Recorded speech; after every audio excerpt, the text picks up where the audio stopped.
मला 1 महिन्याचा वेळ द्या, म्हणजे काय होईल, 17 संस्थांचा जी आर काढण्यासाठी, म्हणजे ते कोर्टात जाणार नाही, चॅलेंज होणार नाही या संदर्भात. आणि आम्हाला वाटलं की ठीक आहे, चला वेळ देऊयात. नाही दिला आपण महिन्याचा तर ते म्हणजे आम्हाला चांगला जी आर काढायचा होता, तुमच्यामुळं आम्ही गडबडीत काढला. मग ते देवेंद्र फडणवीस साहेबसुद्धा म्हणले ना, गडबडीत काढलं तर फक्त प्रसिद्ध होईल, म्हणजे प्रसिद्धी मिळेल, मग त्याचा फायदा काही होणार नाही आहे. आणि 1 महिन्याला थांबून जर काढला तर तो समाजाच्या हिताचा राहील, असं स्वतः मीडियासमोर मुख्यमंत्र्यांचं ते स्टेटमेंट आहे. त्यामुळे ठीक आहे, महिन्याने द्या, काय 70-80 वर्ष नव्हतंच ना, तर 1 महिन्याने दिल्याने काय फरक पडतो, ते पक्कच देतील ना. मग या हिशोबानं गुन्हे झालेत महाराष्ट्रातले सगळे सरसकट गुन्हे, त्या संदर्भातल्या काही कलमा किंवा असे अनेक विषय, ते गुन्हे मागं घेणे याबाबत चर्चा केली. बलिदान गेलेल्या कुटुंबाच्या नोकऱ्याचा तो GR, तेही आता 15 दिवसाच्यात राहिलेले पैसे आणि ते सगळं क्लिअर करून देतात म्हणून सांगितलं आहे. मराठा आणि कुणबी मंत्रालय सेपरेट असलं पाहिजे मराठा समाजाच्या समस्यासाठी, म्हणून तेही विषय झाला. शिंदे समितीची मुदतवाढ, असे EWचे विषय, त्या अधिसंख्या पदं निर्माण करायचे, काही ECBCचे विषय होते, काही सारथीचे विषय होते, महामंडळाचे विषय होते. आता ते सगळे परताव्यापासूनचे सगळे विषय सुरू होतील. शिंदे समितीला मुदतवाढ आवश्यक होती, ती काम म्हणजे नोंदी शोधणं गरजेचं होतं. अशा मागण्यांच्या बाबत सगळी ते आता मंगळवारपासून सगळी सुरुवात करायला. बरं, यावेळेस जर समजा तुमच्या दृष्टीनं ज्याला तुम्ही नजरअंदाज करणं किंवा दुर्लक्षित करणं असं म्हणता, असं जर सरकारकडून होत असेल तर मग तुमची पुढची भूमिका काय असेल? नाही, मी मग सांगितलं रेटे खाते ना मध्ये, आता इथून पुढं बार केल्यावर एवढं सोपं असतं का? मग विश्वास ठेवणं न ठेवणं. आता हे त्यांनी मसुदा आणला होता, ड्राफ्ट आणला होता तयार करून, त्या ड्राफ्टवर दिवसभर चर्चा झाली आणि रात्रभरसुद्धा ते करायचं नाही करायचं. ते म्हणले तुम्ही फक्त आत्ता सांगा, यानुसार आदेश आणि सूचना सरकारकडून काढायच्यात, अधिकाऱ्यांकडून काढायचं, लगेच काढतो. पण म्हणलं ते बघून तर घ्यायला लागेल, पुन्हा आपण म्हणायचं काढा आणि ते निघाव चुकीचं, म्हणून ते अभ्यासकापुढं सगळं ठेवलं, काही समन्वयकापुढं ठेवलं, काही समाजातले काही हुशार लोक होते त्यांच्यापुढं ठेवलं. जेव्हा ते म्हणले काय बदल करायचा, त्यात काही हे असं ठेवायचं, आणि त्याच्यानंतर दिलं आहे. मग आता त्यांना सूचना आदेश काढायचे शासन स्तरावर, मग आता त्यांना हा तर म्हणावं लागेल ना त्या ड्राफ्टनुसार. आता हा म्हणलो तर मग रविवार होता, ठीक आहे, सोमवारपासून सुरू होईल ते सगळं काम. मागे 1 महिन्याचा कालावधी तुम्ही दिलेला होता, 10 महिने उलटून गेले होते, तुम्ही स्वतः सांगितलं होतं. आता या 1 महिन्यात होईल का? तुम्हाला विश्वास आहे का यांच्यावर? दिलेल्या वेळेत तो विश्वास ठेवूच, नाहीच केलं तर लढायला मी सज्ज आहे ना माझ्या समाजासाठी पुन्हा. मग आता चांगल्या कामाला शेवट नसतो, वाईट कामाला शेवट असतो, त्याचा द एंड होतो वाईट कामाचा, चांगल्या कामाचा कधीच होत नसतो. त्याला चांगल्या कामाला शेवट नसतो, सारखं लढावं लागतं तेव्हा चांगलं होत असतं, आणि चांगल्या कामाला शेवट नसतोच, आणि नसला पण पाहिजे चांगल्या कामाला शेवट. काँग्रेस नेते विजय वडेट्टीवार म्हणतात की आता हा जो निर्णय ओबीसी मानवावरती अन्याय करणारा आहे, त्यामुळे ओबीसी सरकार रस्त्यावर उतरेल असा इशारा विजय वडेट्टीवार यांनी दिला. सरकारवर देखील तुम्ही टीका केली की सरकार हे डबल ढोलकीसारखं वाजतं, आणि ते लई करी डोलकी होय काय, तुमच्या सत्ता होते तेव्हा कुठं गेलता, तेव्हा लय ओबीसीचं कल्याण केलं होय. तो सरकार होतं तेव्हा काय तर पाळणा बांधून दिलं तेव्हा झोका ओबीसीला, काही बोलायचं उगा आपलं. हे आलं की याच्यावर बोलायचं, हे बी धडाचे नाहीत, हे काय ओबीसीला ह्याने काय पाळणा बांधला नाही, मराठ्याला बी काय झोका बांधून दिला नाही. आलेले बी आपल्या जनतेला कळा ना काही, ओबीसीला आणि मराठ्याला उगाच झुंजतो आपण दोघांनी मिळून, ओबीसी आणि मराठा यांनी सगळ्यांनी मिळून सरकारविरुद्ध झुंजलं पाहिजे, आणि ते आपल्यात वाद लावून देतात. आपण सुरू आणि कच चांगलं होऊन ओबीसीचं बी मराठ्याचं बी, मी तर मराठ्याचं कल्याण करणारच आहे, मी तर पुढे नेणारच आहे त्यांना. मुख्यमंत्र्यांना देखील ते असं म्हणाले की एकीकडे मुख्यमंत्री म्हणतात ओबीसी आरक्षणाला धक्का लागला, दुसरीकडे मराठा समाजाची भूमिका आहे. अरे मग मुख्यमंत्री, दोन्ही उपमुख्यमंत्री धक्का लावतच नाहीत ना ओबीसी आरक्षणाला. आमचं आहे ते हक्काचं देतात, आमच्या नोंदी सापडल्या ते द्यायलेत, आम्ही तर कुठं म्हणतो त्यांना धक्का लावा. त्यांना धक्का लावू नका आणि ढकलू नका, तसंच राहून ते त्या लांबळी चोंबळीत धरा. पण आमच्या नोंदी, आमचे गॅझेटेर तर द्यावं लागतील ना, ते देत आहेत ते ओबीसीवर कुठं अन्याय, आमच्या नोंदी द्यायलेत, आमच्या लेकराचं कल्याण व्हायला ना. विखे पाटील मराठा समाजाला सांगतात की मराठा आणि ओबीसी समाज एकमेकांना विरोधात उभं करून ते सत्तेची खुर्ची मजबूत करतात असं विजय वडेट्टीवार म्हणतात. आणि तुम्ही काय केलं? तुम्ही लई फुटाने वाटीत होता, तुम्ही ओबीसीचं वाटोळच केलं आणि मराठ्याचंही केलंच ना. आणि महाविकास आघाडीनी समजा यांच्या कोणचं होतं तेव्हा, महाविकास आघाडी नव्हती वाटतं, काँग्रेसचं सरकार होतं, त्यांनी वाटोळच केलं ना. आणि तुझ्यासाठी तो यासारख्या नेत्याचा भरणा केला, काँग्रेसनी मराठ्याच्या विरोधात बॉम्ब घालणाऱ्या नेत्याचा. काँग्रेसने संपायचं का तुझ्यासारख्यामुळं? आणि त्या ह्या काँग्रेस सरकारनं मराठीचं ओबीसीचं वाटोळं केलं आणि ह्या महायुती सरकारनं केलं मराठीचं बी ओबीसीचं. मराठा ओबीसीनं समजून घेतलं पाहिजे, आपण एकमेका लेकरं बाळाला साथ देऊया, विरोध करायचा नाही. आपण दोघांनी मिळून सरकारच्या विरोधात राहिलं पाहिजे जनतेनं. तुम्ही सरकारकडून राहता आणि आमच्या विरोधात बॉम्ब घालता. पण त्यांनी रस्त्यावरती उतरण्याचा इशारा दिला आहे. लवकरच त्याची घोषणा देखील ते करणार आहे. ओबीसीचं नुकसान होत असेल तर आपल्याला लढावं लागेल. आता रस्त्यावर उतरल्याचं पर्याय. रस्त्यावर उतर नाही तर तिकडं वड्यात उतर म्हण. कुठं उतर? काल तुम्ही विखे पाटलांना विनंती केली की माझी आणि अजून एखादी नायपरिष्ट करा.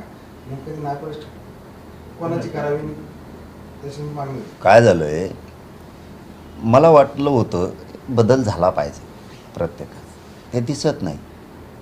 म्हणून तोच म्हणला होता, मी नव्हतं म्हणलं ते परळीचं.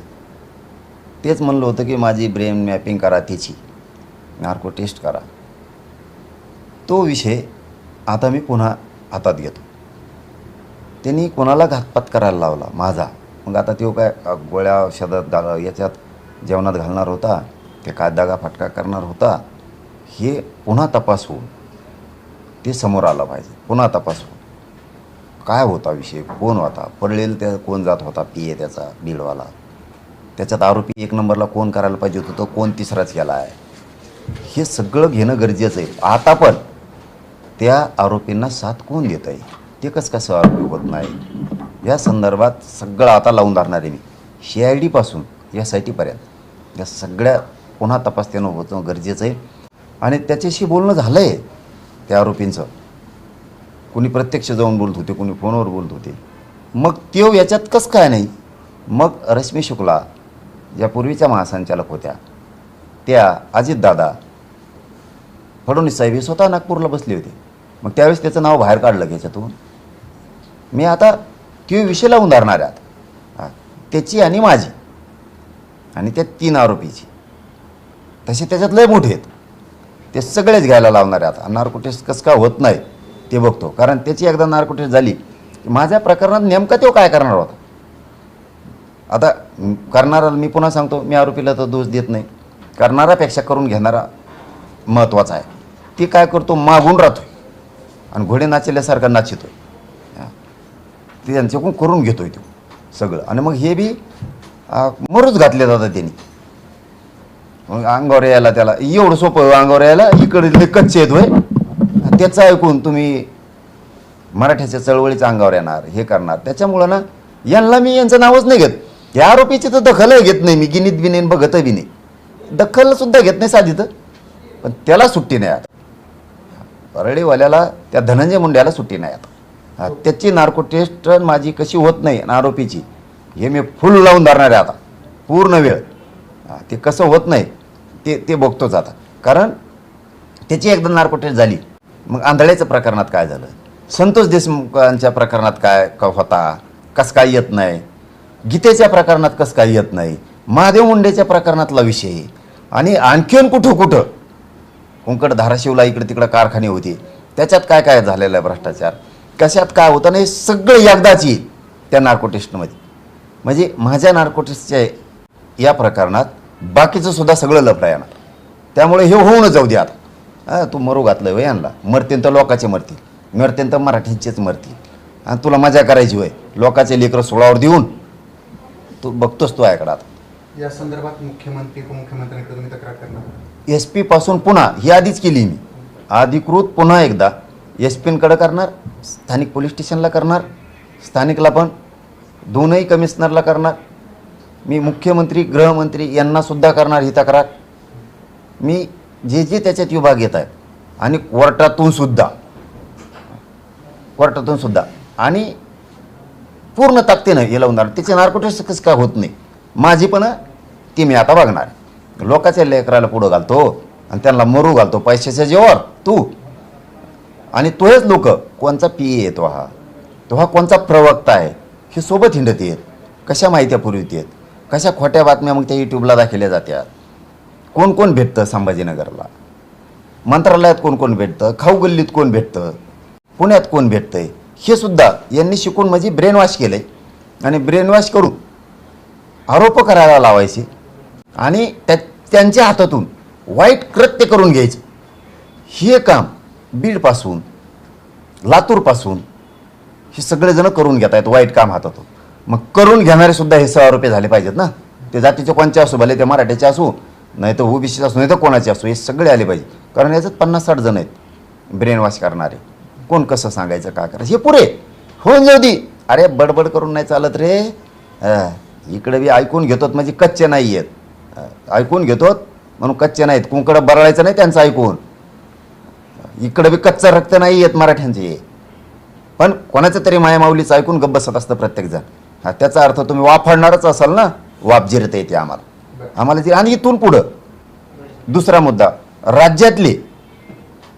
राज्यातले जेवढे बोलणार आहेत ना त्यांना आता तोडीस तोड जसेल तसं उत्तर मिळणार आहे. जसेल तसं तोडीस तोड. कुंकडं बोलते काही तर माझ्या पार आईबापापर्यंत यायले. ठीक आहे, आपली वैचारिक लढाई होतो. आईबापापर्यंत येणार तुम्ही. आम्हाला माहिती आहे मग तुमचं बाटल्याचेच उसं होते. तोडायला तुम्ही कसं पात्रात पडत होतात. आम्ही त्या भाषेत काढणार आहेत, 100% काढणार आहे. आता त्याच भाषेत नाही काढलं तर मग आम्ही नाव बदलून ठेवा. तुम्हाला ज्या त्या भाषेतच जात काहीतरी ऐकायचं त्याचं. त्याने त्या खरकाट्यानी 5-6 जण उभा करून ठेवले आणि ते वच वच वच वच बुळबुळ बोलते. त्यांना वाटतं आम्हाला बोलताच येत नाही.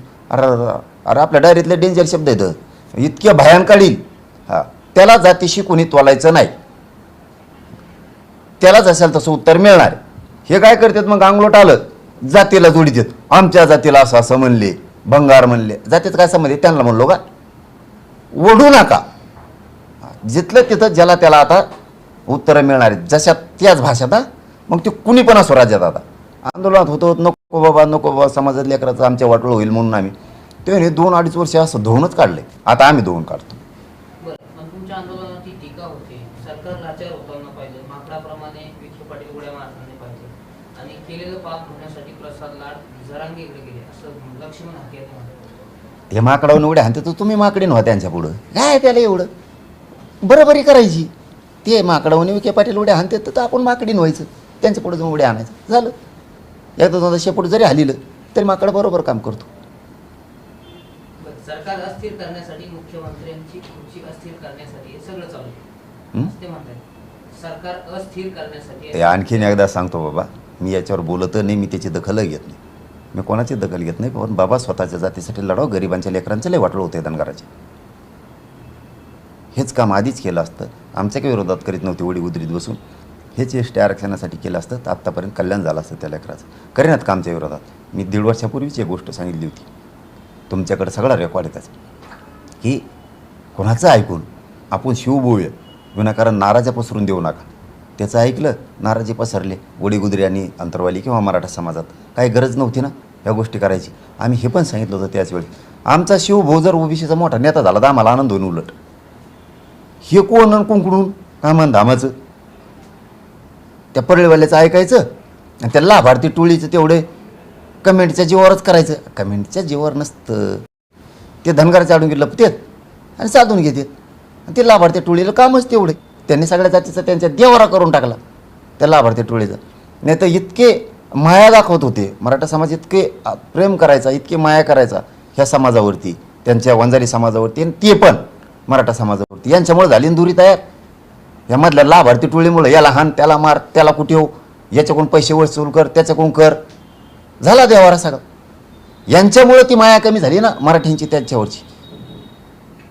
यांनी तेच घडून आणलं इथून मागं. ते उडी तर तेच केलं उडी गुजरीत. पण ते शाने झाले त्याची माहिती कळती बरं का. मला माहीत नाही म्हणजे आता उडीगुद्रीपासूनचे मराठवाड्यातले सगळेच असं माहिती आहे. मी ऐकलं नाही पण तरी मी याच्या स्टेटमेंटला कोणत्याही दखल घेत नाही आणि कधी घेतली नाही आणि घेणार नाही. मी मोजित नाही.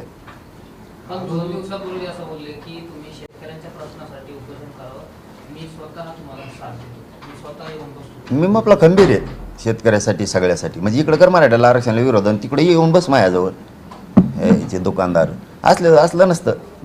माणसाने लढाव स्पष्ट मराठ्याला इकडे विरोध करायचा आणि माझ्या संग येऊन बसायचा. मी एवढा कच्चा शेतकऱ्यासाठी मी खंबीर आहे. तो तिकडेच बस परळीवाल्याचं ऐकून तो चलून दे. 3 दिवसांचा वेळ परळीवाल्याचं ऐकून मराठ्याचं वाटोळ कर, ओबीसीत मराठ्याचं वाटोळ कर, आणि धनगराचं वाटोळ कर चलून दे तो त्याचं ऐकून. तुमच्या मागण्या मोठ्या 3 दिवसांचा वेळ वाढवून घेतला काय एकंदरीत? नाही, मला वाटतं मंगळवारपासून पूर्ण कामाला ते मागण्याला चालना देणार. आणि तसे त्यांचे शब्द आहेत आणि ड्राफ्ट पण आहे आणि त्याच्या सूचना पण आता मंगळवारपासून निघणार आहेत. ते ड्राफ्ट आपल्याकडे येईल ना आता मंगळवारी आपल्याकडे ड्राफ्ट येणार. मी तुम्हाला सगळ्याला दाखवणार वाटते, इथंच दाखवतो. कारण आता लय ऊन लागल्यामुळे त्याच्यामुळे डॉक्टर म्हणते ते काय कोण झाले यायला लय काय झाले कोणाला माहीत काय कोण झालं म्हणते. त्यामुळे 1-2 दिवस आता आराम करावंच लागणार. ते आलेला ड्राफ्ट मी दाखवतो ना, तुमच्यासमोर होणार फाईट, तुमच्यासमोर फाईट होणार. चलो धन्यवाद.